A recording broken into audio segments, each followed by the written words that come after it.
Buenas tardes, soy el doctor Héctor Enríquez Blanco, especialista de colon y recto. El día de hoy vamos a hablar sobre el tratamiento farmacológico del paciente con síndrome de intestino irritable. Realmente, cuando hablamos del tratamiento del síndrome de intestino irritable, siempre vamos a hablar del manejo por síntomas y el grado de severidad, si este es leve, moderado o severo, porque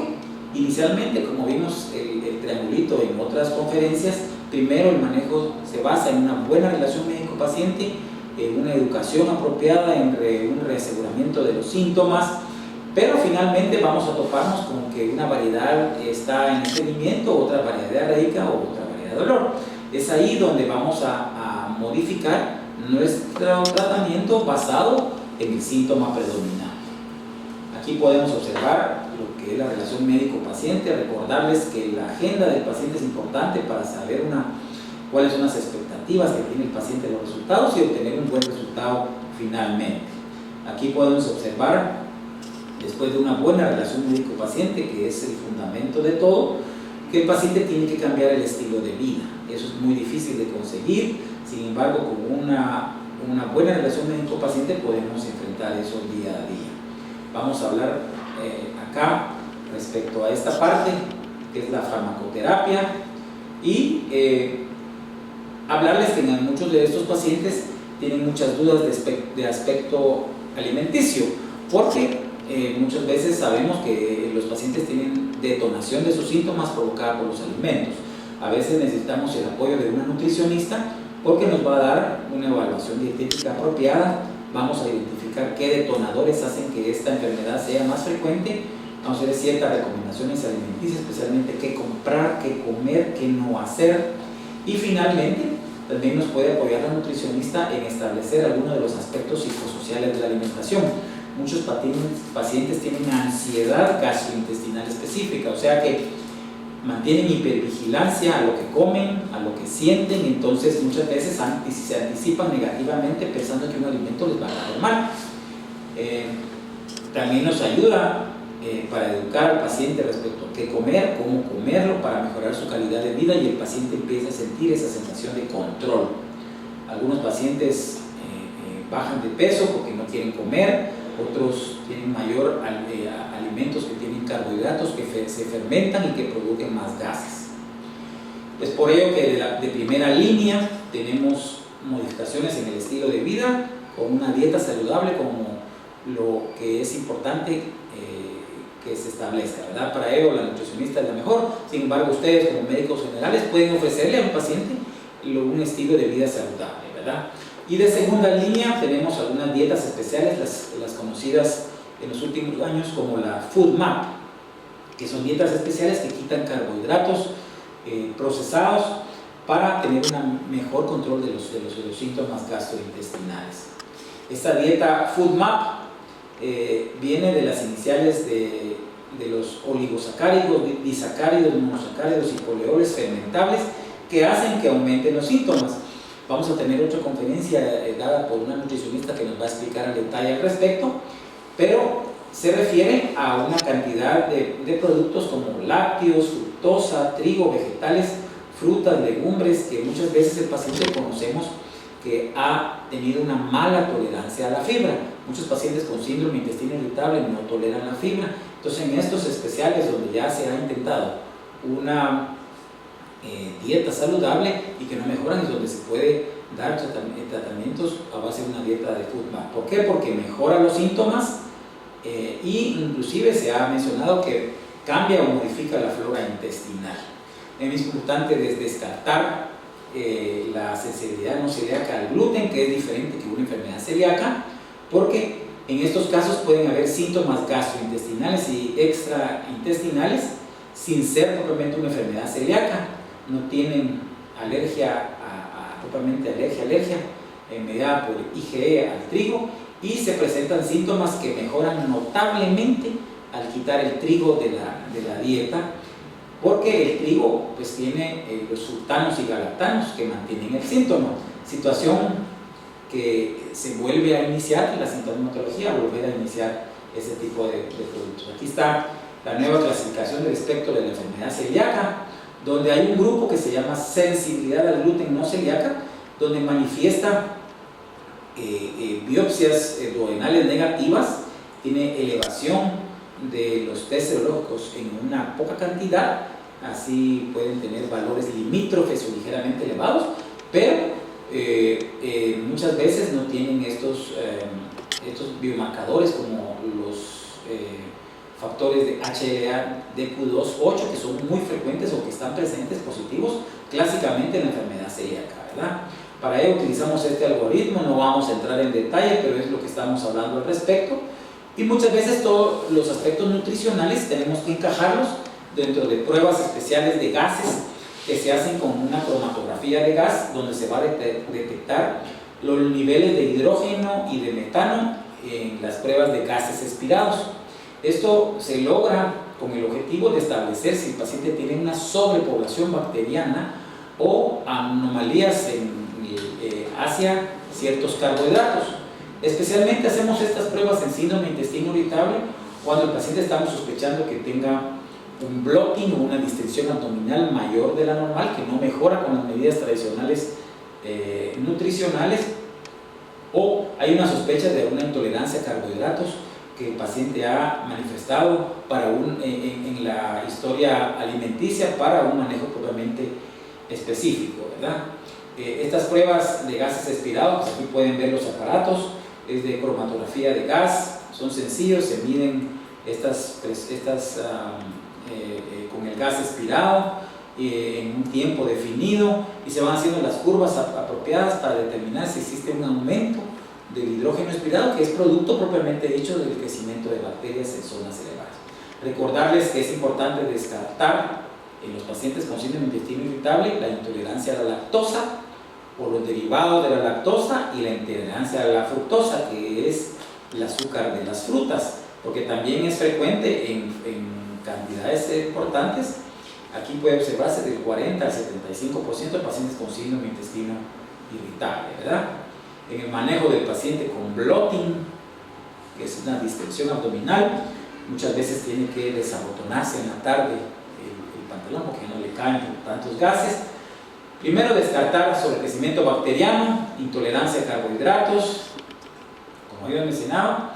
y luego pasar, si se descartan esas dos entidades o propiamente dicho, a evaluar si hay sobrecrecimiento bacteriano, a dar antibacterianos, estamos hablando de antibióticos y probióticos en forma secuencial. El paciente con bloating o distensión abdominal, pues muchas veces hay ciertos factores que son característicos en síndrome de intestino irritable, que es el aumento de la distensión abdominal después del almuerzo, en la tarde. Se levantan, dijéramos, desinflados, y que conforme pasa el día, conforme van comiendo, se van a provocar un atrapamiento anormal de gas, una flora intestinal alterada, pero también se han observado algunas anormalidades en el reflejo de los músculos entre el diafragma y de la pelvis, donde hay un descenso por contracción del diafragma junto a una relajación de los oblicuos, de los músculos transversos, donde el paciente aumenta su distensión abdominal. En estos casos, el ejercicio es importante, antibióticos, la utilización de simeticona, intervenciones alimenticias que van desde las más simples hasta una dieta baja en food maps, prokinéticos y los más recientes prucalopride, linaglutide o lipoprostol. En pacientes con síndrome de intestino irritable es importante descartar la presencia de algunos parásitos, estamos hablando de plastocistis. ¿Por qué? Porque primero es más frecuente 3 veces en síndrome de intestino irritable de variedad diarreica, y aunque al principio en los años de los 60s o 70s se mencionaba que era solo un protozoario comensal, en la actualidad se ha visto que tiene virulencia, que tiene secreción de proteasas que producen, como por ejemplo la metaloproteinasas MP9, que degradan la matriz extra y intracelular y activan la liberación de citoquinas, provocando una inflamación del intestino. En estos casos hay que usar tratamientos con metronidazol, secnidazol o nitazoxamida. Siguiendo con el manejo del paciente con síndrome de intestino irritable, es muy común la utilización de antiespasmódicos, y vamos a hablar de algunos de ellos, no entrando en detalle, pero hablar de que ahí incluimos la butirosina, la mebevirina, el bromuro de pinaverio, el otilonio bromuro, y que han tenido resultados variables en estudios randomizados controlados, algunas veces con efectos positivos, pero se sabe a la larga de que mejora la respuesta del paciente del dolor inducido por alimentos o ante la presencia de algunas alteraciones intestinales. Respecto al otilonio bromuro,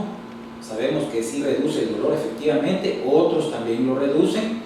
y en varias revisiones sistemáticas se ha concluido que sí existe beneficio en el alivio propiamente del dolor. Aquí tenemos el otilonio bromuro, es un derivado amonio con actividad espasmolítica en el músculo liso del tracto gastrointestinal, pues que inhibe la entrada de calcio a nivel de los receptores de canales de calcio, ¿verdad? Ha demostrado superioridad en placebo, reduce dolor y el bloating, y es uno entre otros de los que ha mejorado propiamente el dolor. También tenemos la meberidina, la trimebutina y algunos otros que también han sido útiles, especialmente durante cursos cortos por 1 o 2 semanas para lograr disminuir el dolor. Algunos autores mencionan cursos de 4 semanas para disminuir la recurrencia de dolores durante las fases de crisis, pero como todos sabemos, el síndrome de intestino irritable son síntomas recurrentes que van de 1 a 2 semanas, con los cuales podemos manejar este tipo de pacientes. Otro de los medicamentos utilizados con bastante frecuencia son los antidiarreicos, y los dos que más se utilizan es la loperamida y la colestiramina. Muchos pacientes tienen que usar en la variedad síndrome de intestino irritable, variedad areica, la loperamida en la noche como uso crónico recurrente sin efectos mayores a una dosis baja de 2 miligramos en la noche. Otros, cuando la diarrea es persistente, pues se requiere de la colestiramina a dosis de 2 o 3 sobres hasta que se normalice la cantidad de ácidos biliares libres, por lo cual sabemos que la colestiramina es un captador de ácidos biliares. Respecto a fibra, sabemos que los pacientes que tienen variedad de estreñimiento en el síndrome de intestino irritable sí se benefician de ella. Sin embargo, sabemos que no todos los pacientes mejoran con fibra, y es ahí donde la historia clínica es importante. Algunos pacientes tenemos que mejoran algún tipo de fibra, y en aquellos que tienen gas, bloating, es mejor utilizar las fibras solubles que las insolubles, que son las más utilizadas como salvados de trigo o de trigo integral, ¿verdad?, por los síntomas asociados. El psyllium, que es una de las fibras, se puede utilizar, ya sabemos que viene de la planta que es planta o bata, muy conocido a nivel nacional. Otros laxantes que a veces se utilizan, que en realidad pues no ofrecen ventajas a menos de quitar algunos cuadros agudos en retención defecatoria, y que recomendamos, y cuando falla la fibra, para poder mejorar la evacuación, pues tenemos algunos laxantes osmóticos como el polietilenglicol, que se ha utilizado pues para mejorar las evacuaciones, ¿verdad? Respecto a la microbiota y la disbiosis intestinal, la microbiota intestinal pues en realidad sabemos que está compuesta por más de 1000 diferentes especies de bacterias, o sea 10 a la 14 células, y es un término colectivo que se define a este complejo ecosistema de microbios que habitan el intestino, tanto a nivel mucoso como intestinal. Sabemos que tiene mucha importancia en el desarrollo, en la función y en la homeostasis del intestino, y que se empieza a modificar desde la forma en que tiene el parto el infante hasta la forma de que recibe la alimentación en lactancia, ya sea materna o artificial. Respecto a estas dos formas, las bacterias que están luminales, pues aquí están las cepas más frecuentes, en cuales bifidobacterias, lactobacilos, y las bacterias propiamente biofilm, que son también iguales a la variedad que encontramos. En la etapa de formación de estas microbacterias de biofilm, que empieza desde los primeros años de vida, puede observarse, al comparar vellosidades normales en pacientes desarrollados, estas son del intestino delgado, en el ayuno puede observarse cómo se encuentra y cómo influye el tipo de alimentación y comida, que en los países desarrollados hay vellosidades en forma de dedo o digitiformes. En cambio, en los países subdesarrollados, donde tienen exposición a una cantidad mayor de bacterias de diferentes tipos, se observan cambios propiamente dicho a unas vellosidades cerebroides, o sea que sí influye desde las etapas principales de vida, no solo estas células, biofilms y todas estas microbiota en el cambio y en la estructura propiamente de las vellosidades intestinales. La microbiota intestinal pues tiene una función metabólica, defensiva, trófica y de la hemostasis del sistema nervioso inmune, así como mencionamos en otras latitudes también tiene que ver con la barrera mucosa alterada en el síndrome de intestino irritable. La activación de esa barrera en las uniones intercelulares hacen que se active los mastocitos y se empiezan a liberar citoquinas que hacen que exista una alteración propiamente y activación del sistema nervioso inmune intestinal. En la microbiota del síndrome de intestino irritable, todas estas bacterias juegan un papel importante en la cantidad de síntomas del paciente, ¿verdad? Es más frecuente el sobrecrecimiento bacteriano en estos pacientes y se ha observado una disminución de lactobacilos, de bifidobacterias, al comparar con la microbiota normal de los pacientes normales. Aquí pueden ver una imagen donde está la microbiota de bifidobacterias normales en personas normales, donde está aumentada, y pues en colon irritable, en síndrome de intestino irritable, pues hay una disminución de estas bifidobacterias y lactobacilos, ¿verdad? En resumen, se ha observado una composición anormal y una actividad metabólica anormal de esta microbiota, pues secundario en ello se traduce en una activación inmunointestinal, inflamación, permeabilidad alterada y disfunción de esta barrera epitelial con la consecuente disfunción en las variables de sensibilidad y motilidad del intestino, ¿verdad? En algunos casos anecdóticos se ha tenido que llegar hasta el trasplante de la microbiota fecal, equivalente como lo que se ha logrado en el manejo del Clostridium difficile recurrente, donde hay necesidad de hacer un trasplante de la materia fecal de donadores sanos, con los cuales se ha observado hasta una mejoría extraordinaria de esto. En pacientes con síndrome de intestino irritable, variedad de estreñimiento, la relación que existe con metano es exorbitante y muchas veces tenemos que erradicar este metano para mejorar y con antibióticos para mejorar este problema, ¿verdad? Los probióticos, que es un tema muy amplio, son suplementos de bacterias vivas que alteran y modifican el balance intraluminal, o sea que cambian y modifican la flora intestinal, tienen un mecanismo de acción inmunitario, o sea, antiinflamatorio, estabilizan la permeabilidad intestinal y restauran ese balance inmunológico y las citoquinas. Hay varios en el mercado. Aquí pueden ver los nombres comerciales de los más frecuentes, pero muchos de ellos tienen cepas únicas, cepas en conjunto, como este Multiflora, y el que más se utiliza en Estados Unidos es este Alin, que tiene bifidobacterias, ¿verdad? Actúan, como mencionamos, en aumentar las bacterias buenas, quitar las bacterias malas, reducir los síntomas secundariamente, a proteger la barrera intestinal, como antiinflamatorios y, como mencionamos, restaurar ese balance de bifidobacterias y lactobacilos que existe alterado. Por eso mencionamos que a veces es necesaria la utilización de antibióticos, porque especialmente en el paciente que tiene síndrome de sobrecrecimiento bacteriano intestinal, donde se ha observado el mayor beneficio de estos antibióticos, especialmente lo que son relacionados con rifaximina, como vamos a ver a continuación. La rifaximina pues existe en México con Flonor, en Guatemala se ha utilizado en algunos casos, pues es un antibacteriano semisintético que no se absorbe, que sucede en mínimas cantidades y que restaura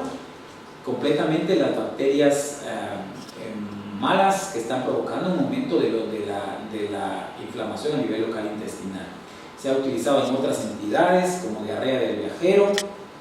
en síndrome de intestino irritable postinfeccioso, con resultados excelentes, con mejorías globales del bloating, del dolor abdominal, del hábito intestinal, pero lamentablemente los síntomas recurren y beneficios se ha observado máximo a 10 o 12 semanas. En algunos casos hay que dar múltiples ciclos, inclusive en la literatura hasta 5 o 6 ciclos, aumentando dosis más de las normales. Aquí está la dosis usual, 400 miligramos 3 veces al día por 10 días, pero en la vez hay necesidad de duplicar las dosis. Otros antibióticos también han sido utilizados con efectos relativamente mayores que el efecto placebo. Y finalmente hablarles de la medicina alternativa como otras opciones que se han tratado de implementar en el síndrome de intestino irritable, especialmente lo que es el peppermint, aceite de menta, las hierbas chinas, el ginger y el aloe y la acupuntura, que a la larga no se ha observado mayores beneficios que el efecto placebo. Contarles el efecto placebo antes de terminar, porque es está prevalente en el paciente con los trastornos funcionales. De hecho, hasta el 40 a 50% de los pacientes con síndrome de intestino irritable tienen efecto placebo. Por eso es importante atender muy bien al paciente, definirle bien claramente cuál es su pronóstico, su entidad, para poder tener un mejor resultado. Muchas gracias.